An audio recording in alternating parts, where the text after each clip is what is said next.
Morning! I just wanted to say you look beautiful today. Just for context, Marie, off camera and quite seriously said to me yesterday, she said, Bobby, you look like a tramp, I think you need to sort yourself out. So today, I've actually put on deodorant. Did I put on? Yeah, I put on deodorant, I put on a shirt, I put on a nice cap and a pair of nice jeans. So thank you, Marie. That's definitely bonded us that we can say that now. We're at that point in our relationship, you know?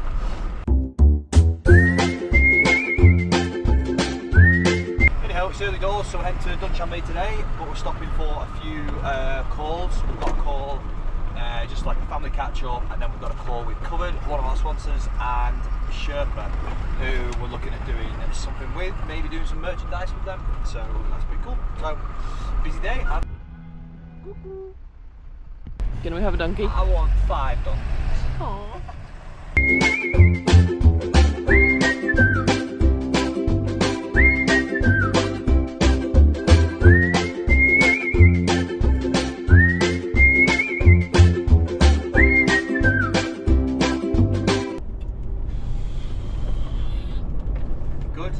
Good experience. Yeah, no, but it was fantastic. It was a fantastic experience. We just didn't allow ourselves too much time because we're trying to plan ahead for the next country, which is Afghanistan, and we're getting a guide. More importantly, we like 3 months ago had to try and organise how long it was going to take us. We didn't know, like blah blah blah. So that's the only thing with overlanding is, like, for me, there should be no itinerary or like a rough idea and work it out as you go. Don't plan and have this like day to day, minute to minute, because like I thought it was going to be okay what we did there, but then we decided to go to the Wakan corridor, which is A, longer, and then the roads are worse, so suddenly a 7-day trip turned into like 10 days of like 8 hours driving, which was... We might have our first puncture. We've got a pressure checking monitoring kit thing from Continental Tyres, and it's just started beeping, and then the back left was at 70, down at 53. We better now have a puncture, because those tyres are huge, like they're massive, and it's just like I've not done a puncture yet, and also we don't have time. Like, we're going to be in the capital tonight, and tomorrow we're going to head to the Afghan border.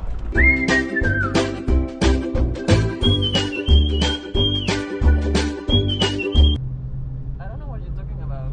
The road is great. It's been like 0.1% of what we've just driven the last 7 days. It's like actual tarmac, and when we get onto it, it's like we got a puncture. Like, look at this. For like, there's massive, like, this huge crit, and then this little bugger here is the problem. So yeah, we have a puncture. I guess we're not the only one having a puncture.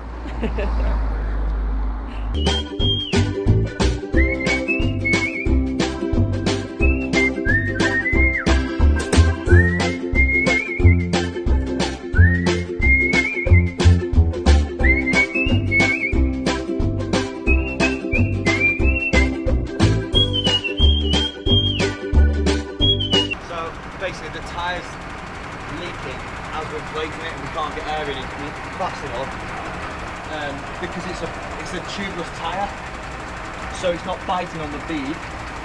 So what I'm doing now is getting a strap, and I'm putting a strap around the centre of the tyre, and I'm going to squeeze the centre of the tyre in and hopefully compress the beads out.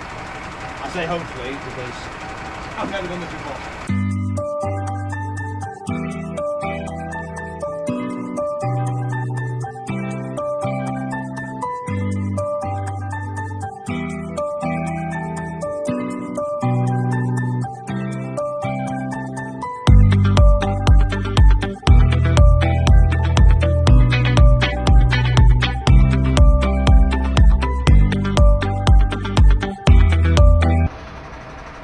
So just to confirm, there's no plan at the moment. I've got the wheel off to come up with a plan, so I need to sit down and have a look at it.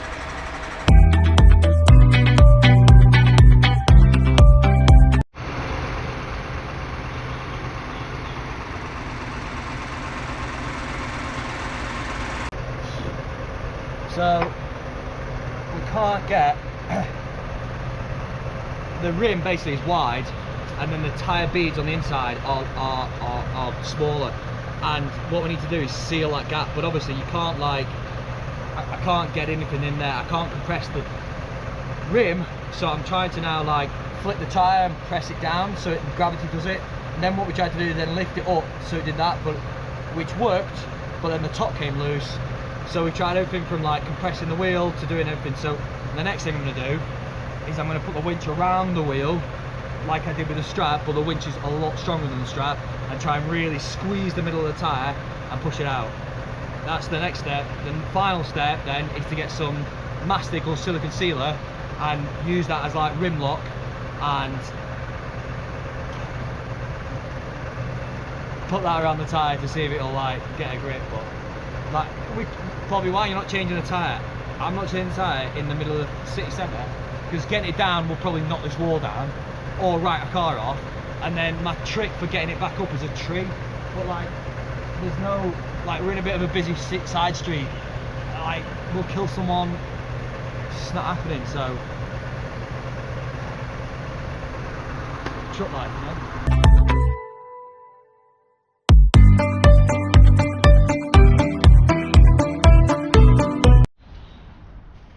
Here we go, second to last option. I'm using the winch now, so I've wrapped it around the wheel. The idea is I'm going to compress the centre of the tyre and hopefully push the beads out. My only issue is it's going to want to pull everything in, and hopefully I just don't fuck the bottom of the winch, but only one way to find out. Let's give it a go. This tyre's heavy.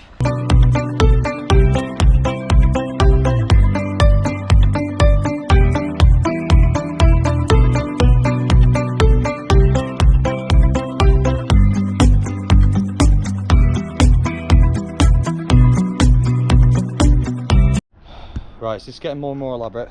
We have to set the winch up properly. The winch is only on transport sort of brackets on the front, so to set it up properly it requires this, because this was a last minute sort of purchase in Georgia. We now put the snatch block on that bit of rebar sticking out there, and the idea is as the winch pulls in, it'll go around the snatch block and it'll pull the tyre really, really tight together. Let's see if it works. That's the idea. I don't think it'll work. I think it'll pinch, but we've not got many options left. So. Good, yeah, I'm on here.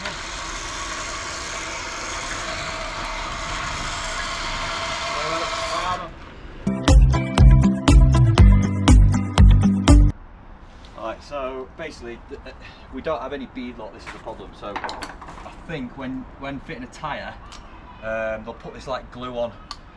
We don't have any of that, so what I've done is I've lifted it here. So I've lifted it so it's tight on the bottom and loose here, and now what I'm going to do is put a load of silicone seal, which may or may not bust the tyre, but this is the last solution.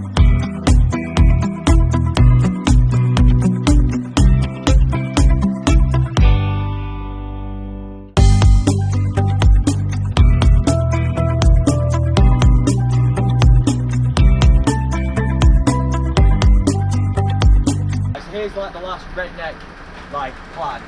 Basically, you can use lighter fluid to pop a bead back on.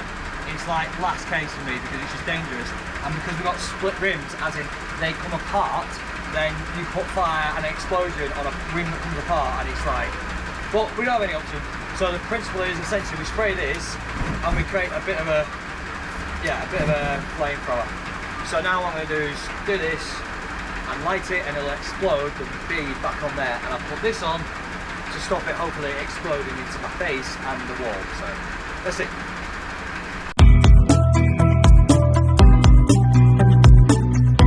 WD-40 wasn't strong enough, so I've gone for deodorant.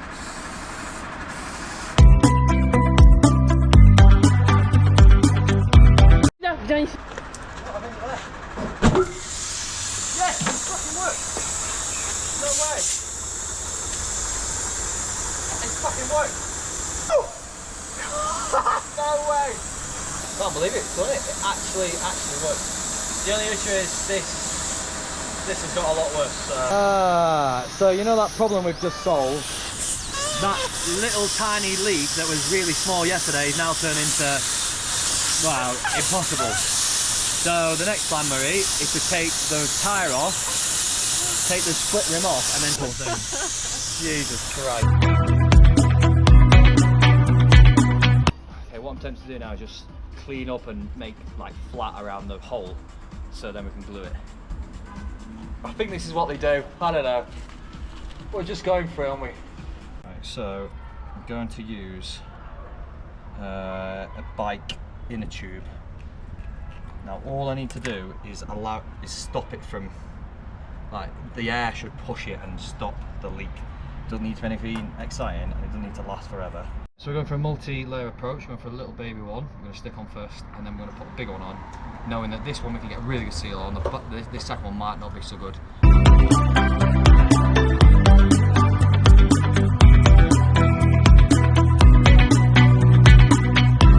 Okay, that looks pretty good. So that's 2 layers of a patch and then just mastic on the bottom side, so it's like a nice surface for everything to glue to. And then I've just gone over the top with a bit of mastic or silicone sealer again. So we've got like 3 layers of protection there, so it should hold a little bit. I'm not saying it's a permanent solve, but it should save a little bit. So now just wait a little bit, build everything back up, and then pray it's going to be good. Well, you're not going to bloody believe it. It's all working. So the patch is holding, and we didn't need to do the fire explosion thing because as I've rebuilt the tyre, I pushed the push on bead back down and it's come up and inflated with it, so absolute winner chicken dinner.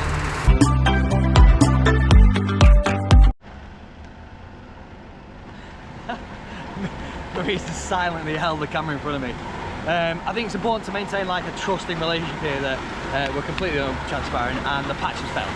I'm pretty impressed though. It lasted like maybe a couple of hours. When I got food, fuel, like we managed to get out of town, and then we watched the Conti pressure tech system and it showed it was going down and down and down slowly, and then started really losing pressure, so we managed to bin it and we found a tyre shop literally within about, we probably had about 45 seconds before we were like flat, so I was really lucky. But that's fine. Now we get a proper repair. We avoided disaster in the city centre. It's alright.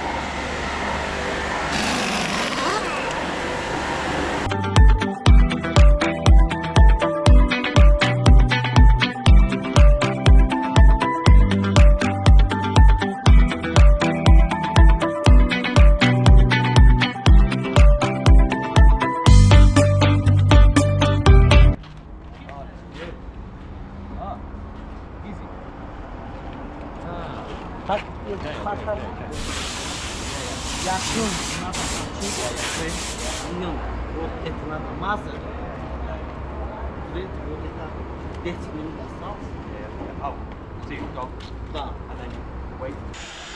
No? Manchester. Manchester. You guys? Pakistan, India, China, and then finish. Australia. Finish.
Well, mission successful. What a nice bunch of lads.